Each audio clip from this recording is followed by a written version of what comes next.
Terrible for him when he came back for the funeral. And Warren Beatty was telling me this. I mean, people thought he somehow had something to do, which of course he didn't. In spite of the obvious similarities between the Tate and LaBianca murders, the police believed that the second crime was merely a copycat incident based on news reports of the first, and the two investigations were run quite separately.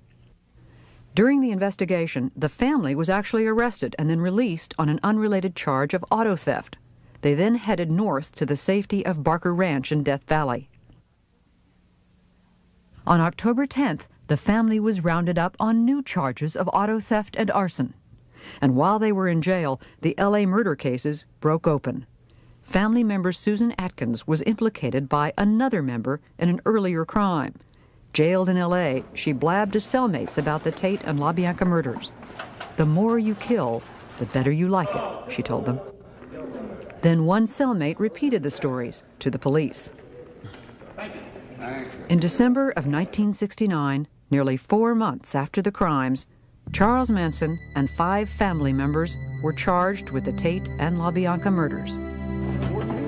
What some called the crime of the century would now move on to a trial that would mesmerize a city.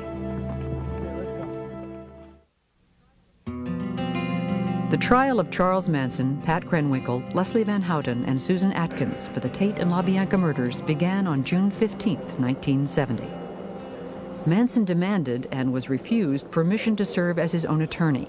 Still, from the beginning, it was clear that Manson was in complete control of the defense. You have to realize that I viewed Manson as being the main defendant.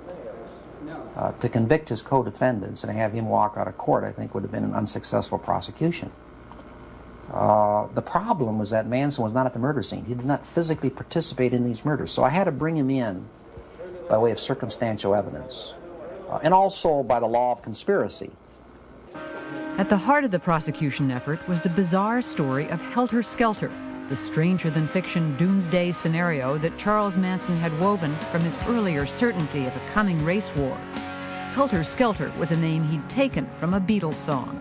Manson envisioned that white people would turn against the black man if they thought the black man had committed these 7 murders, and ultimately there would be a civil war between blacks and whites out on the street.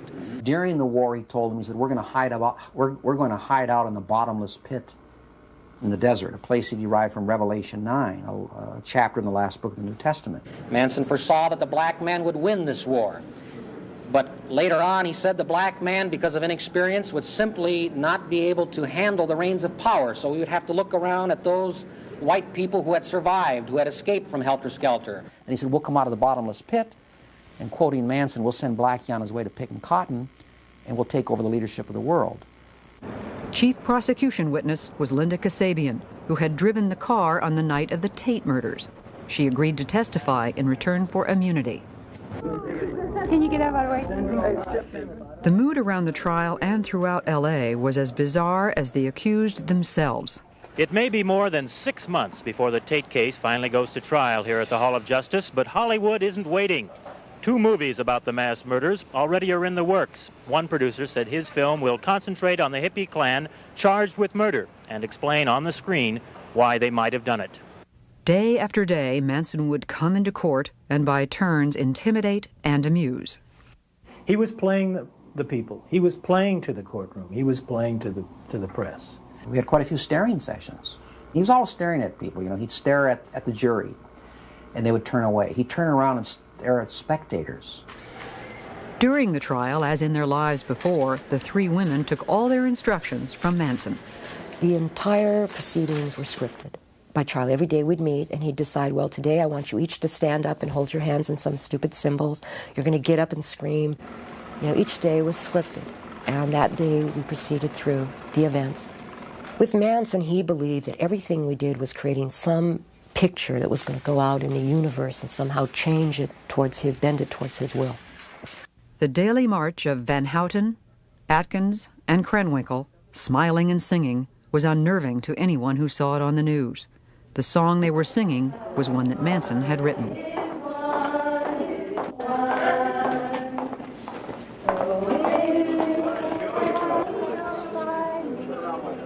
After disrupting the proceedings a number of times, the rest of the family was banned from the courtroom, so they moved to the hallways and kept a vigil outside. At first, the mood was almost festive. 626. How did it feel to see this? We saw them every day, you know. Come on, Squeaky, you can't really be serious about that, you know. And we would banter back and forth, and so there was a joviality. But continuing to shock the courtroom, Manson carved an X into his forehead in late July to symbolize his removal from society. The following weekend, the 3 girls followed suit. National attention on the trial included unwelcome notice from the highest level. President Richard Nixon spoke of Charles Manson in a speech on August 3rd. Here is a man who was guilty, directly or indirectly, of 8 murders without reason. Here is a man yet who, as far as the coverage was concerned, appeared to be rather a glamorous figure. And the next day, a smiling Charles Manson held the headline up to the jury as the defense demanded a mistrial. It was denied in spite of the defense team's best efforts. The President of the United States says somebody's guilty. What recourse do you have? You answer the question. Inside the courtroom, the most dramatic moment occurred on October 5th, 1970, when Manson lunged 10 feet towards the judge.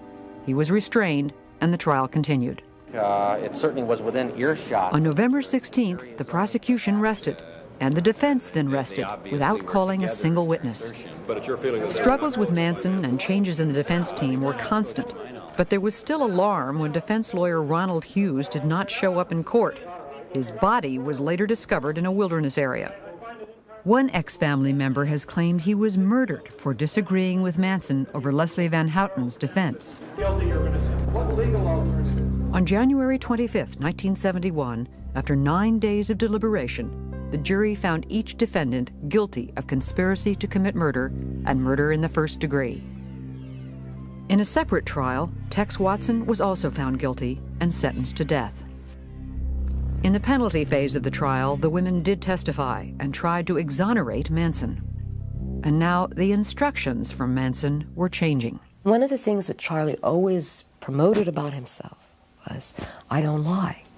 And all of a sudden he was asking every one of us to lie on a daily basis about something. Oh, say this, say that. And we're going, but I didn't do that. And it was like, you lie? A God lies? On March 29th, the jury called for the death penalty for all 4 defendants, a finding the judge then upheld. In protest, the women shaved their heads. Before that clerk reads that verdict, you don't know what he's going to say, life or death. It's a very tense, suspenseful moment. And I looked over at Manson, and his hands were trembling. Now here's someone who always spoke about the beauty of death. He was always telling everyone, death is a beautiful thing, and maybe when we kill these people, we're doing them a favor, and they don't even realize it. But I was with him for 9.5 months, and he fought very hard for his own life, see? So that was just pure hypocrisy on his part. The defendants faced the death penalty now. To at least one of them, it was a kind of relief. I was more than willing to go to the gas chamber. I didn't fear it. The death penalty for me at the time it almost justified my not having to deal with what I had done. It was the eye for an eye. They're going to kill me. I don't have to deal with it. And then, in 1972, the Supreme Court overturned the death penalty. Death sentences were commuted to terms of life imprisonment. In the case of Charles Manson, there was a certain irony involved.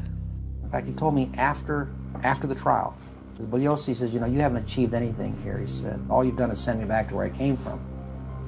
But I said, well, yeah, Charlie, that's true, but as far as I know, you've never been in the green room before. The green room is a reference to San Quentin gas chamber. The next year, I was driving my car, and the car radio was on. And I heard where the U.S. Supreme Court had set aside the death penalty, Furman versus Georgia. And the very first thought that came into my mind is that what Manson had told me at the end of the trial was true. That all we did is send him back to where he came from, and he doesn't mind prison life. So in a sense, and I hate to say this, in a sense, Manson has beaten the rap. It was 1972, and Pat Krenwinkel and Leslie Van Houten were still young women with a lifetime ahead of them, a lifetime to face what they had done. All the way on the back seat. More than 25 years after the murders at the Tate and LaBianca homes, Charles Manson, Patricia Krenwinkel, Leslie Van Houten, Susan Atkins, and Tex Watson are all still in prison serving life terms. All have been reviewed for parole numerous times, but it's always been denied. You can have the rest of it and put me back in my cell. This is all I really want to do. Charles Manson has not even attended all of his hearings. I don't think there's a decision among you, is there? Now Charles Manson is over 60 years old, and Tex Watson and the women are in their mid-40s. Not easy. And to listen to Manson, Pat Krenwinkel, and Leslie Van Houten today is to hear very different memories of those events a quarter century ago. If anything, the older I get, the harder it is. Mrs. LaBianca was younger than I am now. I took away all that life. I see blood in here every day. Every day someone's getting shot, someone's getting cut, someone's getting beat. I've lived in that all my life, woman. That don't wrinkle up my forehead. You can pile 100 dead bodies up in front of my cell, and it don't set me to do nothing. Every day I wake up and know that I'm a destroyer of the most precious thing, which is life. And living with that is the most difficult thing of all. And I do that because that's what I deserve, is to wake up every morning and know that. You know, it didn't happen overnight. He spent a lot of time taking middle-class girls and remolding them. I never broke nobody's will. I never told anybody to do anything other than what they wanted to do. Oh, Charlie's just absolutely lying. There wasn't one thing done that was even allowed to be done without his expressed permission. Wait a minute. I said, you do what's best for you. You do what you feel is right. You do what you think is right. Now, whatever you think is right, it's got to be right. All I'm doing is I'm walking with you, I'm walking the line with you, and I'm holding the line with you. What you do is up to you. It's got nothing to do with me. You know, I take offense to the fact that 25 years later Manson doesn't own up to his share in this. I take offense to that. I take responsibility for my part.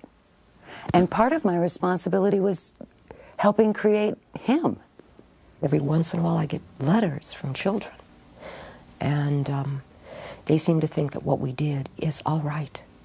There is nothing that we did that is all right. Nothing. He was not Jesus Christ or Satan. He was a very odd, bizarre, high-energy little antisocial who had some poor, confused, middle-class dropouts who decided to follow him. And he got into a situation where he had enormous power over these people, and he pulled it all together into this incoherent, hateful kind of plan. And there was no one there to say, Charlie, girls, this is crazy.